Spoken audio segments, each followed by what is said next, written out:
Hello, Professor Kimberly Miller. My name is Mary Murphy. It is nice to meet you, and this is my presentation on events in American history that have shaped education for the better. So, the first event that I picked was the first kindergarten that was ever established in America. I found out that Margaret Schurz and Elizabeth Peabody they co-founded kindergarten together. So Margaret was the first one that established it, and Elizabeth did it shortly after she passed on. These ladies were the first in America to ever establish a kindergarten, which is a huge thing back then.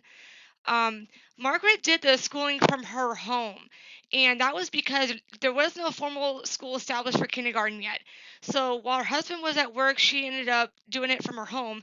But then after a while, she was asked to um, put it in a different place because her husband got tired of the noise. Elizabeth and her sister opened one in Boston shortly after Margaret opened up hers. Unfortunately, Margaret did pass on in 1876 due to complications from childbirth. So Elizabeth continued to spread the word about kindergarten shortly after she passed on.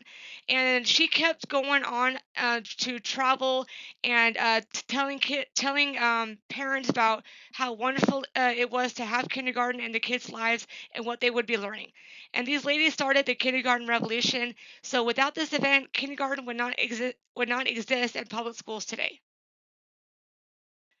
So as you can see, Elizabeth Peabody and Marcus Schurz, these are the women that started kindergarten, and I thought it'd be cool to add these pictures into my presentation.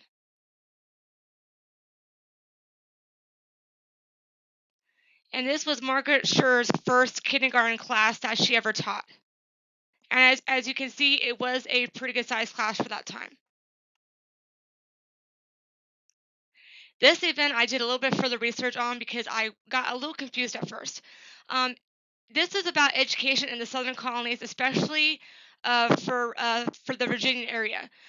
This is where segregation began, and unfortunately, the children back then in the southern colonies were taught early on about slavery, that it was okay for them to own a person, and the Caucasian population got educated by tutors or by their parents, and this was a must for them back then. African American population, they were only educated by night because they were not allowed to have an education whatsoever. They were basically put out in the field to work, and that was their main function for the southern colonies. And they had things that they were growing. Population was more spread out, so they did not have a formal school quite yet. The boys were taught more than the girls, obviously, because the boys were expected to move on to bigger jobs, and the girls' jobs were to learn needlepoint and etiquette, and that was about it. This is the second event, part two. I had to put this one into two different slides because there was so much information in there. So Virginia did open up a free school eventually, but it wasn't until after the Civil War. The boys were given more subjects to study because they were expected to do jobs like to become a statesman, a councilman, ways to improve society. The girls' job was to learn basic reading skills. They were not allowed to write because they were not expected to be able to write letters. They were expected to become housewives, to raise their children, and to help the husbands at the home whenever they were home. And according to our textbook, I found out it was a parent's responsibility to educate the child, not the government and not the state. And they wanted to make sure that the parents kept on their word about that because back then that was a huge thing. So, event number three, COVID 19 came to the United States and it caused a big pandemic here in the US because for the first year, all the schools were shut down. And learning went virtually online for everyone. And it really affected our potential students during this first school year. Um, Students that were struggling and they needed extra help, but because their families were working from home and trying to earn a paycheck, they couldn't always help them out. Students came back to school eventually, but it was only for half days. And unfortunately, the other half of the students decided to learn from home. So when I was watching the students teach online from the school classrooms, I thought it was interesting on how they were doing it. And education hasn't changed forever due to this virus because now all of our kids are struggling to catch up. So I hope that they do catch up with their skills eventually. So I just wanted to include a picture about how the schools looked like during the pandemic, and as you can see, it's a very empty hall. So the fourth event I want to talk about what happened in 1970, and this is regarding Diana versus the Board of Education.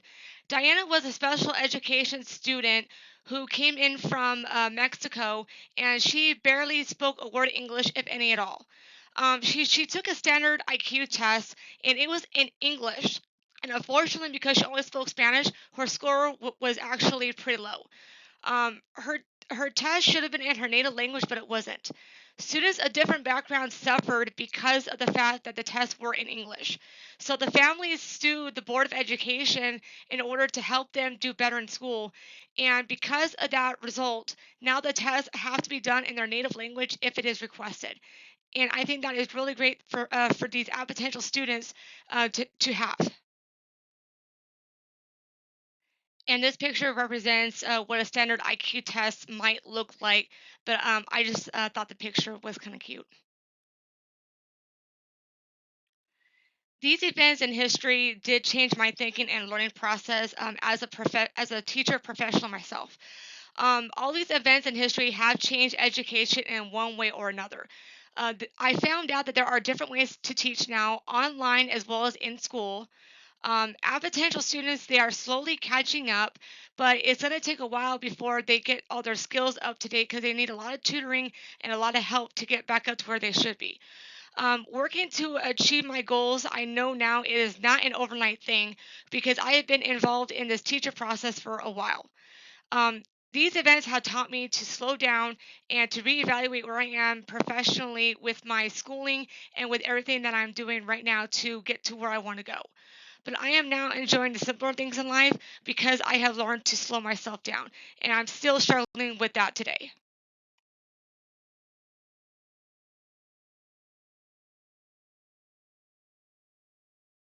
Well, these are the references that I used for my presentation today.